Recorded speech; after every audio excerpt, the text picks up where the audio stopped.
Well, that was a massive kick in the cobbles, wasn't it? Let's be honest. The last of that episode was a right punch bag using your ballsack as a kind of a moment. But life, my friends, does indeed go on. And this is the end of season review. We're going to try and get positive about what happened in that last episode. And we're going to start it right now. And we're going to start with our boy who cost us that game, Mr. Araki.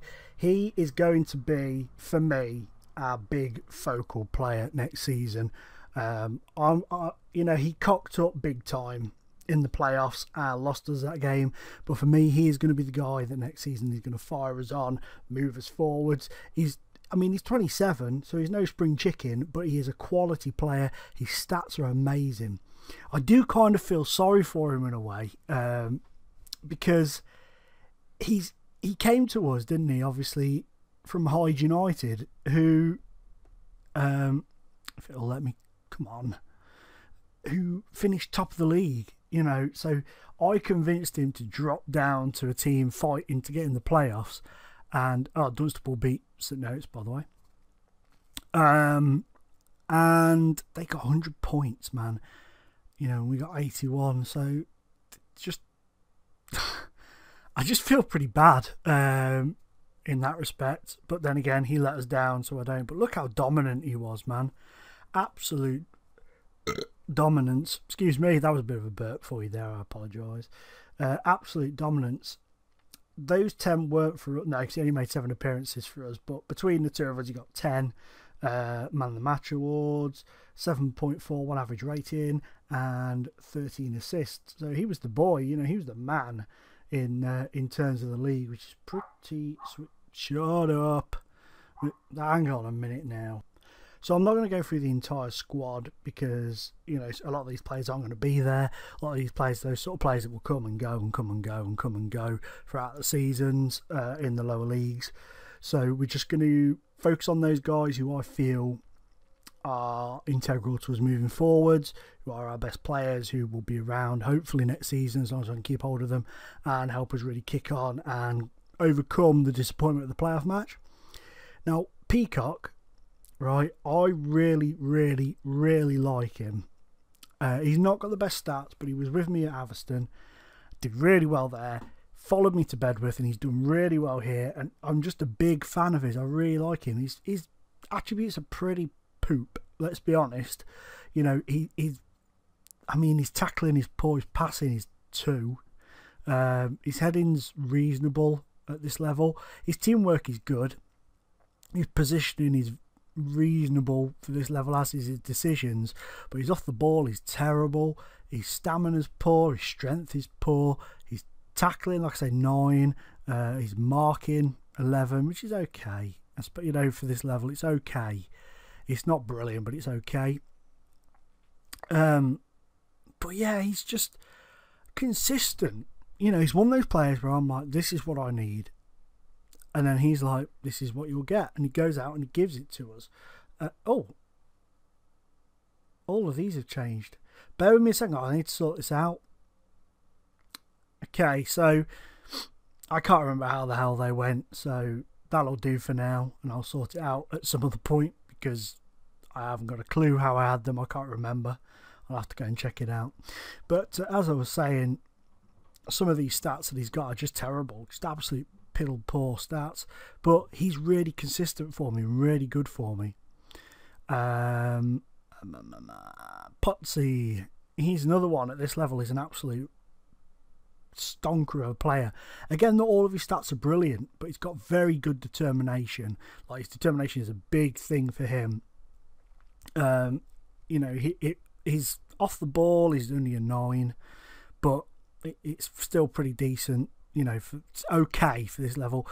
Passing of a 10, but his ratings, like I say, I'm struggling to get my words out here. His ratings aren't brilliant, but at this level, they're good. At this level, he's a very good, very consistent, very strong player. His aggression is high. His bravery is high, so he's not afraid to jump in, nuts first, to get the ball and try and help the team out. So, you know, I think he's going to be a big player for us next season. He's a player that I do like. And could he do it at a higher level? I don't know. I can't see us selling him to a higher level. Maybe if we're going to find that out, we'd have to take him to a higher level personally. You know, we'd have to do it ourselves, take him ourselves. But, you know, that's a long way off. We're focusing on Bedworth for now, because that's where we're at. That's where we want to be. It's what we want to do. We want to move on with these. Michael Bryan. A lot of you will know him from a previous save that I did. I think it was Alfreton. He was with me. And depending on how you utilise him, he can turn out to be a fantastic player. I know on that save he ended up at Derby and became a massive fan's favourite at Derby. Made us a couple of £1 million profit. In the end, we picked him up on a free from Bath City on that, if I remember rightly. And he went on. He was absolutely superb. Moved on, did brilliantly well. And, you know, made a real name for himself at Derby. Did brilliantly. Now, Moses, Ashley Cody.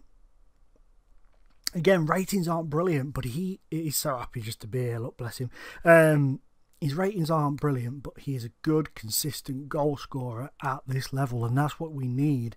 We need somebody who can consistently find the back of the net, and he has done that for us. I'd like to keep hold of David Pratt because he really started to kick in towards the end of the season, but I get the feeling that people are going to come in and offer him actual cash, money, wages, ching ching, and I could see him going off. I was gobsmacked. I got him on that free, so you know, it's not very surprising to me if he goes. I'm just having to think who else to have a look at. Obi Soji, this kid. We'll look at him in a minute. Who's I going to look at? Don Green. This guy, I was shocked that we got him because he's very good. He actually turned down teams that were offering cash money prizes for playing, wage-wise. But he opted to join us on a appearance bonus, you know, kind of contract, an amateur contract. But the trouble with that is it works out better for them than it does for us, because say his appearance bonus is £130. Okay, he'd be offered £130 per week for a part-time contract, but if we play 2 games in a week, that's £260. So he's getting paid more doing the appearance thing than he's doing the contract thing. The only difference is the security is not there. Theo Ola, I like, but he is just surpassed by the other guys. He doesn't stand much chance with Brian and Green being involved in the team. He struggles. Excuse me. He struggles to, you know, get past them and push himself into the team. So I'm afraid he's probably going to be let go at some point. As is Cam Stewart. You see, now Cam Stewart really divides my opinion, because his stats are not fantastically wonderful. They reckon he's, you know, they say he's far from good enough to play for Bedworth. But he getting, look, that's harsh. Look at that old man picture there. He doesn't have the mentality or the ability to really challenge effectively in the air. It's a bit harsh. But, you know, he gets goals for us from penalties and free kicks. He's got, like, you know, 6 for, I mean, look, his penalty take is 30. He's got 6 goals for us. How many did he get at the Adders? He got 4 at Atherstone for us and 6 here. So he finds the net. Let's have a quick look. 88 points. Again, just having a quick talk about, I mean, look how much they dominated that. Just having a quick talk though, they really seem to struggle to get over the line despite being 24 points clear. It always kept saying Atherstone, you know, labour to draw. They fall in defeat. They struggle to beat. They struggle to do. And it really, really sounded as if they struggled to get over the line for that last little push. You know, that last push over the, you know, over the finishing line. It sounded like they really struggled with it quite a lot, to be fair. Quite a lot. Finance-wise, we're okay. You know, we're only just in the okay. £2,617. They expect us to finish on -15. Hold up.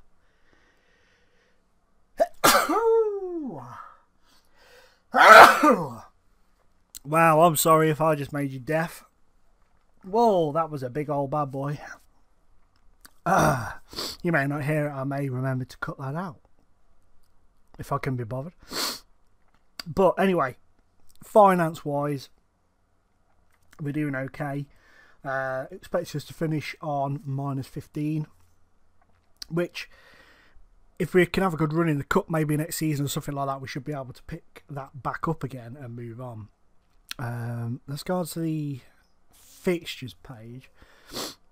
Just have a little look, just to remind us of the competitions that we were involved in. Going forwards, next season, I have aims, I have aspirations, I have hopes, and I have glories. FA Cup, I want to be in the first round of the FA Cup. That is one of my main aims. I want to get into that first round of the FA Cup next season. We'll be pushing in the cup games for that. I want to try and get, I want that money. I want a cash prize of being in the first round of the FA Cup, and then we'll take anything further from there. But that is one of my goals, my main aim.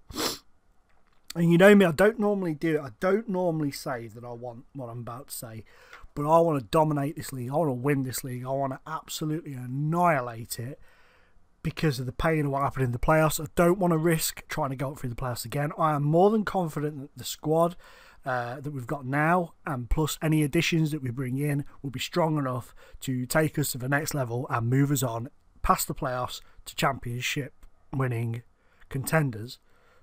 And thirdly, a big aim is I want to try and win the Southern League Cup.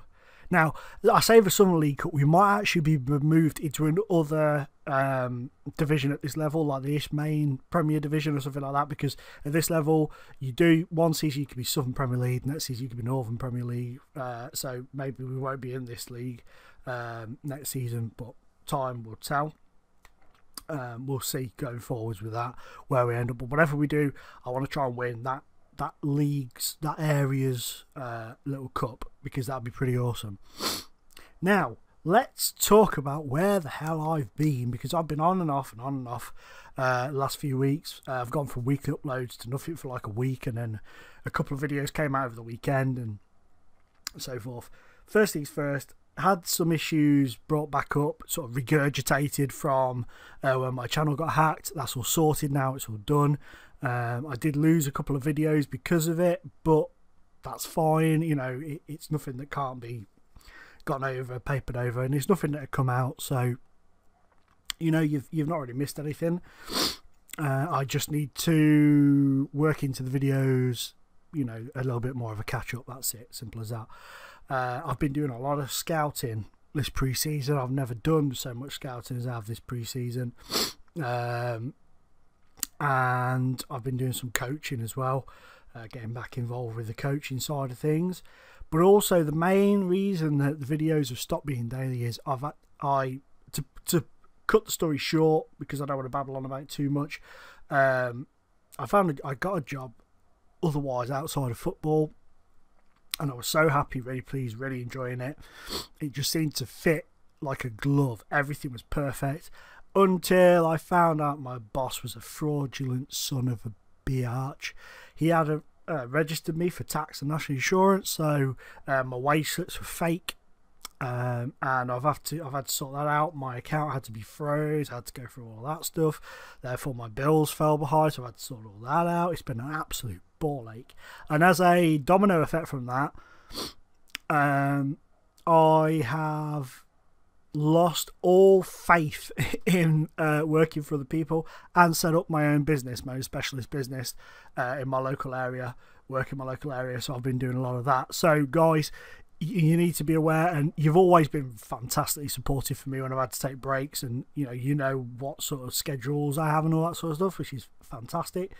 But I've had to I'm gonna have to say it's not going to be daily videos. I'm aiming for every other day, a video every other day. So Grassroots, then Hinckley, Grassroots, Hinckley, but obviously every other day instead of every day. I'm going to try and stick to that.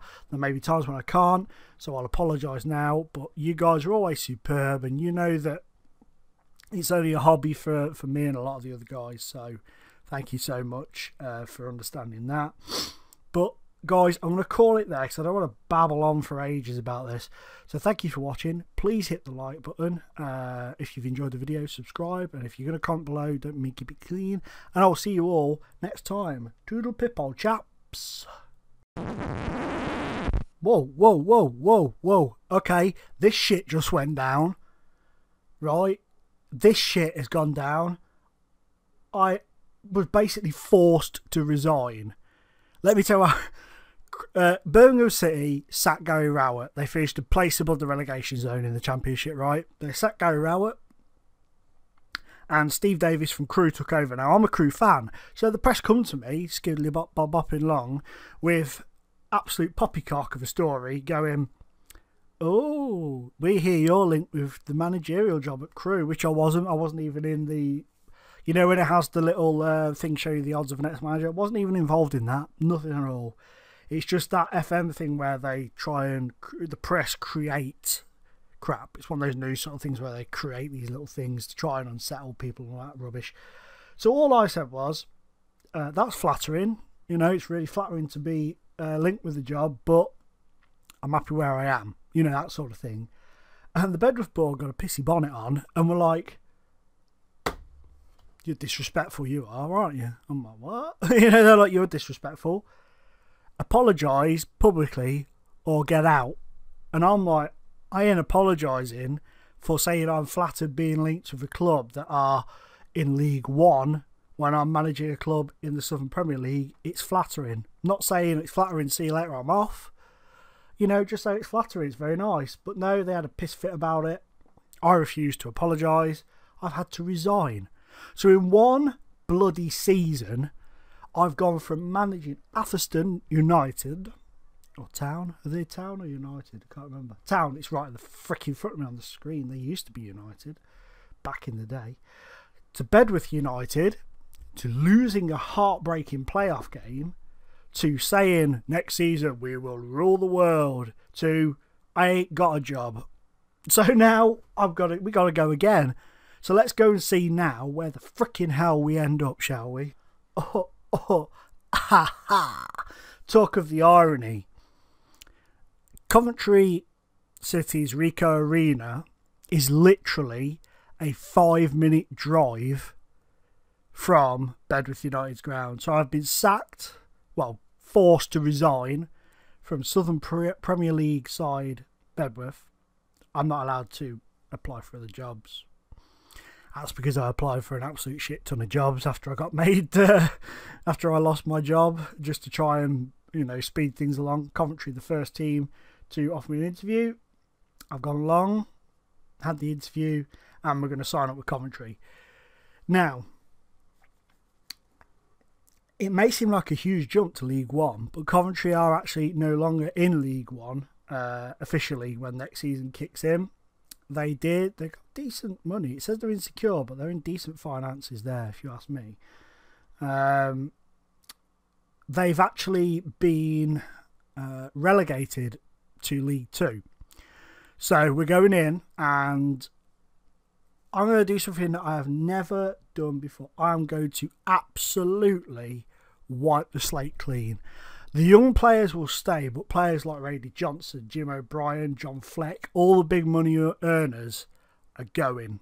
I'm going to go on a releasing spree. I'm going to let a lot of players go, and we are going to completely rebuild them. As you can see, they went down, you know, Fleetwood, Southend and Chesterfield. What a kick in the teeth. So we're going to go along, and we are going to completely rebuild Coventry City Football Club. The staff may stay, some will stay, some will go, but we're going to go with the young players, and we're going to bring in experienced players from League Two. This is a big rebuild job, guys. Tony Mowbray's failed, so it's now down to me to give it a go. So again, I will say now, thank you for watching.